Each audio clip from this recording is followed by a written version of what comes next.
Sorry about that, because the battery ran out. I had to switch location.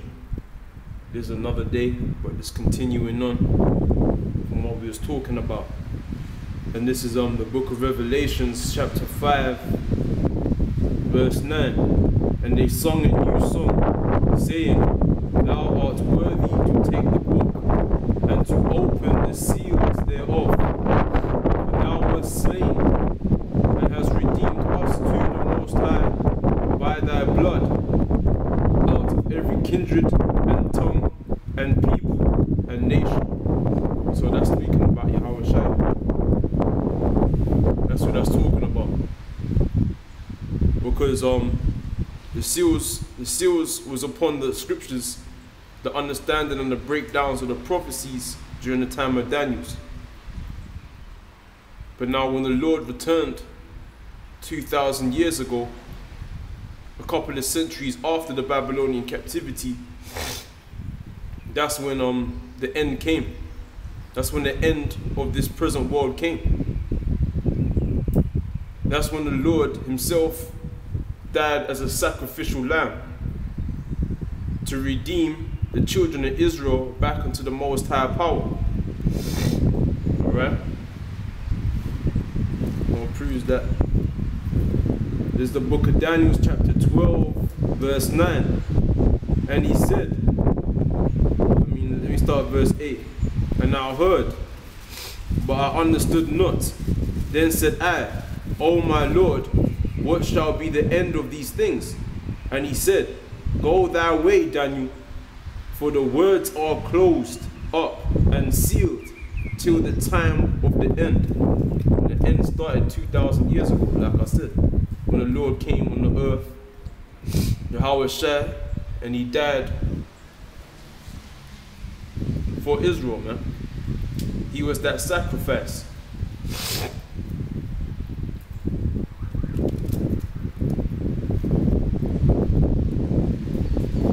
Book of Revelations, chapter 22, verse 10. And he saith unto me, Seal not the sayings of the prophecy of this book, for the time is at hand. Exactly, because there was 4 beasts. When you read Daniel's the 7th chapter, the 4 beasts. The first beast was the Babylonian Empire, Babylonian kingdom. That's where Daniel came on the scene. That's when the sayings of the scriptures were sealed, so no one could understand them or interpret them. But during the time of the 4th beast, the Roman Empire, when the Lord came on earth, that's when the seals were opened. Alright? That's why the Lord, when he came, what was he saying? He was saying, the kingdom of heaven is at hand. Talking about the understanding of these scriptures, man. Talking about what it means in Isaiah the 13th chapter, when it says, we raising up the banner and telling the elect to come into the gates of the nobles. Talking about the elect to come into the kingdom, man. The Lord said, go out to the highways and hedges and fill up my house, man. Because that was a time when the tabernacle of David is meant to rise back up again, like in the days of old. You understand? That's why the Lord said, come, let me make ye fishers of men. Because the end came when the Lord came on the earth, man.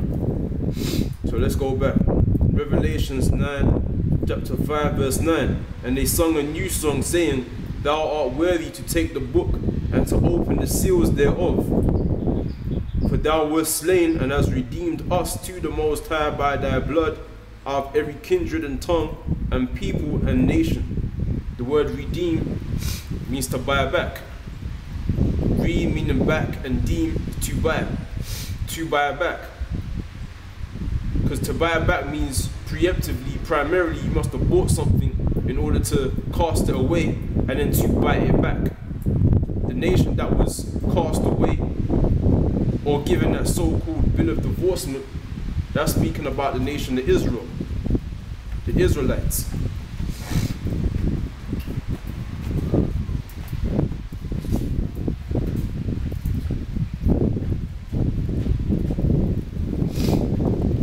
on Deuteronomy chapter 32 verse 6. Do ye thus requite the Lord, O foolish people and unwise? Is not he thy father that hath bought thee? Hath he not made thee and established thee?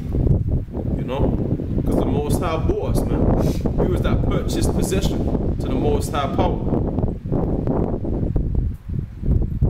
Then we committed spiritual fornication against the Most High, spiritual adultery, by cleaving onto the gods and the idols of the surrounding nations that were round about us during those times. So the Most High power, showing great wrath, delivered us into the hands of our enemies. Mainly the so-called white man today. He's our main top enemy, man. The so-called white man who claims himself to be the Jew. But now the Lord came, died, as like I said, the Lamb, to bring us back into the Most High power, to redeem us, man. And in the end, in the latter days, which is what we're in now, when the Lord comes again the second time, but this time in a military fashion, man. Thousands times 10,000s of angels. What the so-called white man claims as being so-called UFOs, which are the Most High's military. That's when the elect is going to be delivered out of every kindred, every tongue and nation, out of every kindred, man. Because we were scattered to these other nations. Because that was part of the curses, man. For a curse and a reproach and a byword, a proverb amongst all nations. That's why all nations call us, what, Negroes, blacks, alright? Africans, they call us all kinds of names, but they don't call us Israelites. They don't call us by what we truly are. The name that was given to us, man, by the Most High power. And tongue and people and nation, and has made us unto our God kings and priests, and we shall reign on the earth. Right, kings and priests, that we will reign on the earth, because we're meant to be the ones ruling. That shows you who the real kings are, man.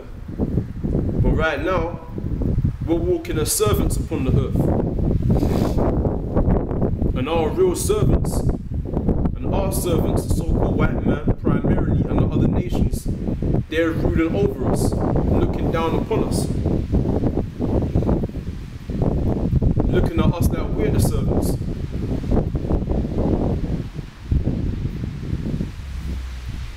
Because when this happens, when we do get delivered and we get made kings and priests unto the Most High power again and reigning over the whole earth, that's going to be a fulfillment of Deuteronomy chapter 28 verse 1, man. That if we don't keep the commandments, we are supposed to reign over all people.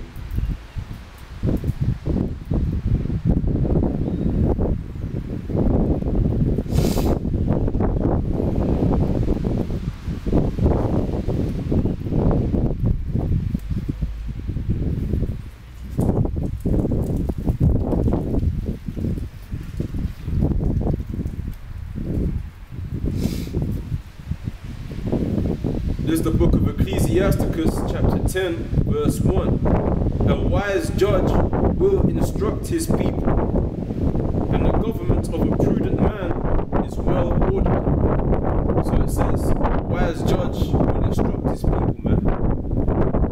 But the so-called white man doesn't do that in a righteous mannerism. He destroys his own people, man. Because when you legalize homosexuality, that just destroys your own people and depopulates your own people, man. Basically bringing a curse upon your own people. Two men getting together can't reproduce, man. That can't bring forth fruit. So when you've got the majority of your people being homosexuals and lesbians, that's destructive, man. That's how you destroy your own people.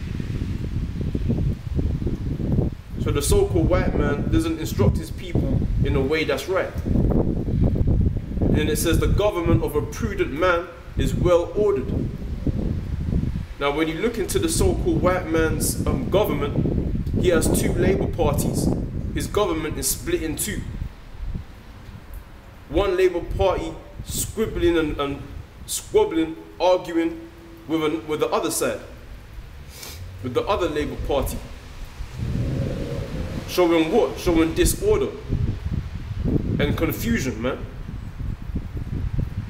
Because the so-called white man, he doesn't rule using a set moral principle or set code of conduct to order his people, man. He basically makes his own laws, and then he splits his government in two, and then basically this makes it look like his government don't know what the hell they're doing, because they're constantly arguing with one another, man.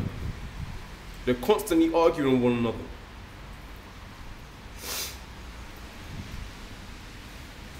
You understand? The scriptures put emphasis on being of the same mind, one towards another, man.